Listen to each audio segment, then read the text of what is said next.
रामपुर नाम के गांव में राधा अपने पति सुभाष के साथ रहा करती थी। गरीबी के कारण उन्हें दो वक्त की रोटी भी बड़ी मेहनत से मिला करती थी। राधा और सुभाष दोनों भी मजदूरी का काम किया करते थे।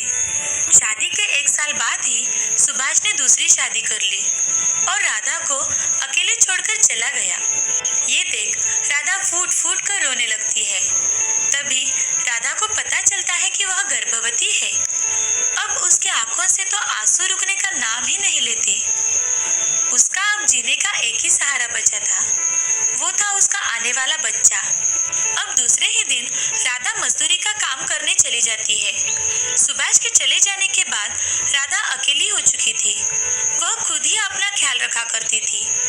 एक दिन सुभाष के चाचा जी राधा के घर आकर, अरे राधा बेटी, कहाँ जा रही हो? चाचा जी, मैं काम पर जा रही हूँ। काम पर जाना तो पड़ेगा ही ना। हाँ मेरी बच्ची, लाओ वो थैलियाँ मैं लेता हूँ। ऐसा कहकर चाचा जी उसके हाथ की थैलियाँ ले लेते हैं और राधा को बाजार छोड़ देते हैं। ऐसे ही महीने बीत जाते हैं। राधा का 9वां महीना शुरू हो जाता है। एक दिन राधा की मौसी उसे काम करते देख, राधा 9वें महीने में तो आराम किया करो, चलो घर चलो।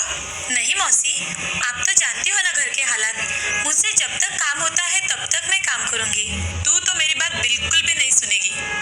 अभी मैं घर जा रही हूँ, 15 दिन बाद वापस आऊंगी। तब तक अपना ख्याल रखना। ठीक है मौसी, जल्दी आने की कोशिश करना। हाँ मेरी बच्ची, तब तक तुम अपना ख्याल रखना। ऐसा कहकर मौसी गांव चली जाती है और इधर राधा काम पर हर रोज जाया करती थी। एक दिन रात के समय राधा के पेट में अचानक से दर्द शुरू हो जाता है। राधा सुभाष के चाचा जी को बुला लेती है। वो जल्द ही राधा के घर पहुंच जाते हैं। जल्दी से राधा को अस्पताल में भर्ती भी करवाते हैं। थोड़ी ही देर बाद डॉक्टर चाचा जी से, बधाई हो, आपको पोता हुआ है। थोड़ी ही देर बाद राधा को होश आता है और चाचा जी उसे खुशी खुशी अपने बेटे का मुंह दिखाते हैं। देखो राधा, ये बिल्कुल तुम्हारे जैसा है। राधा अपने बच्चे को देखकर बहुत खुश हो जाती है। वो अपने सारे दुख दर्द वही भूल जाती है और अपने बच्चे की परवरिश करना शुरू करती है। कुछ दिन बीतने के बाद राधा अपने बेटे को अपने साथ लेकर ही काम पर जाती थी। जैसे जैसे सुधीर बड़ा होने लगा तो सारे बच्चों के साथ पिताजी को देखता तो अपनी माँ से, माँ, मेरे पापा कहाँ है? वो हमारे साथ क्यों नहीं रहते? क्या वो मुझे पसंद नहीं करते? अब राधा सुधीर को सारी सच्चाई बताने का फैसला कर लेती है। ऐसा कुछ भी नहीं है मेरे बेटे, तुम्हारे पिताजी ने दूसरी शादी कर ली है और इसीलिए वो हमसे मिलने नहीं आते। उन्होंने हमें छोड़ दिया है। ऐसा कहते ही राधा के आंखों में से आंसू बहने लगते हैं।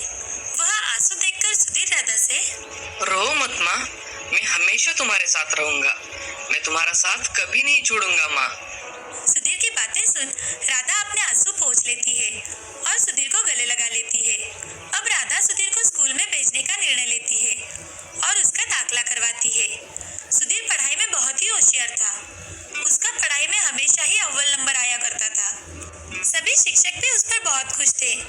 सुधीर को पहला नंबर आने के कारण स्कॉलरशिप भी मिली थी और ये देख राधा को बहुत खुशी मिला करती थी। स्कूल खत्म होने के बाद सुधीर को अच्छे मार्क्स मिलने के कारण उसका एडमिशन एक अच्छे कॉलेज में हो जाता है। वहाँ सब अमीर लड़के पढ़ा करते थे, सबके पास गाड़ियाँ थी। ये देख सुधीर का दोस्त आनंद सुधीर से, अरे सुधीर, तू हमेशा पढ़ाई में फर्स्ट आता है, सब कुछ अच्छा है, मगर तेरे पास एक भी गाड़ी नहीं है। ये कितनी आश्चर्य की बात है।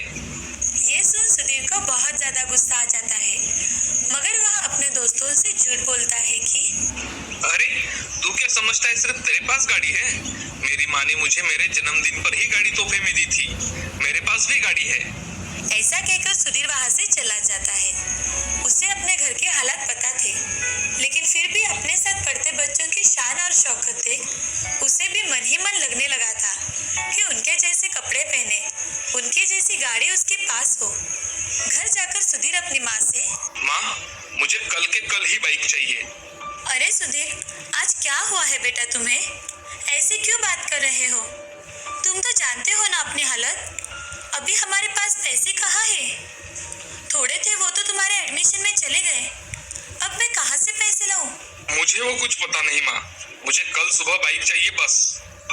ऐसा कहकर सुधीर गुस्से से बाहर चला जाता है। तभी राधा मन ही मन सुधीर को मैं कैसे समझाऊं कि मेरे पास पैसे नहीं हैं। लेकिन आज तक मेरे बेटे ने मुझसे कुछ भी नहीं मांगा। आज पहली बार उसने मुझसे कुछ मांगा है। मुझे उसे गाड़ी लेकर तो देनी ही होगी। ऐसा सोचकर राधा ने कुछ पैसे अपने सुख दुख के लिए जोड़े रखे थे। वो देखे, उनमें कुछ पैसे कम पड़ रहे थे। अब उसने गांव के सरपंच जी से मदद मांगने का विचार किया। राधा सरपंच जी से, मालिक, मुझे कुछ पैसे चाहिए थे, थोड़ी जरूरत है। कितने पैसे चाहिए थे तुम्हें राधा? एक गाड़ी आ जाए उतने ही पैसे चाहिए थे। मैं आपके पैसे थोड़े थोड़े करके चुकता कर दूंगी। गाड़ी सुधीर के लिए? ठीक है, लेकिन राधा, अगर नई गाड़ी लेने के बजाय तुम पुरानी गाड़ी खरीदोगी तो तुम्हारे पैसे बच जाएंगे। ये तो आपने बहुत ही अच्छा सुझाव दिया है मालिक। क्या आप मेरी मदद कर देंगे? ऐसा कहकर सरपंच जी राधा के हाथों में पैसे रख देते हैं और उसे गाड़ी खरीदने में भी मदद कर देते हैं। दूसरे दिन सुबह सुधीर उठते ही राधा उसके हाथों में गाड़ी की चाबी रख देती है। तभी सुधीर बहुत खुश हो जाता है और गाड़ी लेकर वहां से चला जाता है। राधा सुधीर को खुश देख वो भी खुश हो जाती है। शाम के समय जब सुधीर कॉलेज से घर लौट रहा था, तभी बाइक का स्पीड बहुत ज्यादा होने के कारण उसका एक्सीडेंट हो जाता है। उसे तुरंत ही सरकारी अस्पताल में भर्ती करवाया जाता है। जैसे ही चाचा जी को ये खबर मिलती है, वो राधा के पास जाकर, अरे राधा बिटिया, कहाँ हो तुम? सुधीर का बहुत बड़ा एक्सीडेंट हो गया है, चलो हमें जल्दी अस्पताल जाना चाहिए। ये सुन राधा जोर जोर से रोने लगी और भागते भागते अस्पताल में पहुंच जाती है। वहां जाते ही डॉक्टर से, डॉक्टर साहब, मेरा बेटा कैसा है? उसे ज्यादा चोट तो नहीं आई ना? एक्सीडेंट की वजह से सुधीर की आंख में गहरी चोट आई है। अब शायद ही सुधीर उस आंख से देख पाए। राधा ये बात सुन बहुत रोने लगती है और डॉक्टर से, डॉक्टर साहब, कुछ ना कुछ तो उपाय होगा ना इस पर? प्लीज डॉक्टर, मेरे बेटे की आंख को कुछ नहीं होना चाहिए। अगर कोई उन्हें आंख दान में दे तो पेशेंट फिर से देख सकता है।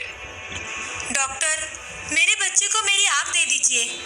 मैं तो एक आंख से अपनी पूरी जिंदगी गुजार लूंगी। मेरे बेटे के सामने उसकी सारी जिंदगी पड़ी हुई है।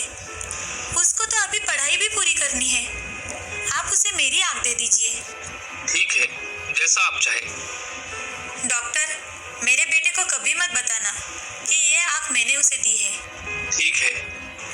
ऐसा कहकर राधा अपनी एक आंख सुधीर को दे देती है और खुद 2 दिन बाद घर चली जाती है। सुधीर हर रोज अपनी माँ की हॉस्पिटल में राह देखता है, लेकिन वो उसे मिलने नहीं आती तो सुधीर को बहुत गुस्सा आ जाता है। जैसे ही उसकी छुट्टी होती है, वो घर जाता है और अपनी माँ से गुस्से में, अरे तुम कैसी माँ हो? एक दिन भी मिलने अपने बेटे से हॉस्पिटल में नहीं आई और मेरी तबीयत कैसी है, क्या है, तुम्हें कुछ नहीं जानना था। भला हो उस औरत का जिसने मेरा बिल भर दिया। और दादाजी आते थे हॉस्पिटल में तो अच्छा लगता था। आपके बारे में पूछो तो कोई कुछ ना कहता। बेटे, मेरी कुछ मजबूरी थी। आखिर तुम्हारी ऐसी कौन सी मजबूरी थी माँ? भगवान तो तुम्हारी जैसी माँ किसी को ना दे। सुधीर इतना ज्यादा गुस्से में था कि उसने अपनी माँ की ओर देखा भी नहीं। उसकी ओर देखे बिना ही वो शहर चला गया अपनी बाकी की पढ़ाई पूरी करने के लिए। राधा की आंख में से आंसू निकलने लगे। वो इतनी जोर जोर से रोने लगी कि उसे समझ में नहीं आ रहा था कि अब क्या किया जाए। तभी सरपंच जी पैसे मांगने वहां आते हैं। राधा, मेरे पैसे कब लौटाने वाली हो? सरपंच जी, मुझे कुछ और दिनों की मोहलत दे दीजिए। मुझ अभागे पर इतनी दया कर दीजिए। ठीक है, मैं तुम्हें 1 महीने की और मोहलत देता हूँ। धन्यवाद सरपंच जी, मैं आपकी बहुत आभारी हूँ। सरपंच जी वहां से चले जाते हैं। ये सारी बातें सुधीर को पता ही नहीं थी कि आखिर उसकी माँ ने उसके बचपन से लेकर आज तक उसके लिए क्या किया है। कुछ साल बीत जाते हैं। अब सुधीर अफसर बन गया था, लेकिन अपनी माँ पर इतना ज्यादा गुस्सा था कि अपनी माँ से एक बार भी नहीं मिलने आया था। राधा पर मजदूरी करके सरपंच जी के पैसे लौटाने की नौबत आ गई थी। अब राधा बहुत थक चुकी है। एक दिन अचानक तब से उसे पता चलता है कि उसका लाडला बेटा एक अफसर बन गया है और सरपंच जी ने उसे अपने गांव बुलाया है। वह दौड़कर वहां चली जाती है। वहां जाते ही राधा मन ही मन, कितने साल बीत गए, अब मेरे बेटे का गुस्सा भी चला गया होगा। कितना बड़ा हो गया है मेरा बेटा आज कि उसका यहाँ गौरव किया जाने वाला है। सुधीर बहुत बड़ी गाड़ी में से अपनी पत्नी के साथ नीचे उतरता है। ये देख राधा चौंक जाती है। वो अपनी माँ को देख उसे नजरअंदाज करता है और अपने दादाजी से, दादाजी, आप कैसे हो? सब कुछ कुशल मंगल तो है ना? हाँ, ठीक हो बेटा। और ये क्या बेटा, तुमने शादी की और हमें बताया भी नहीं? सुधीर मुस्कुराकर वहां से जाने लगता है। तभी राधा उससे बात करने के लिए आगे जाती है तो सुधीर सरपंच जी के साथ स्टेज पर चला जाता है।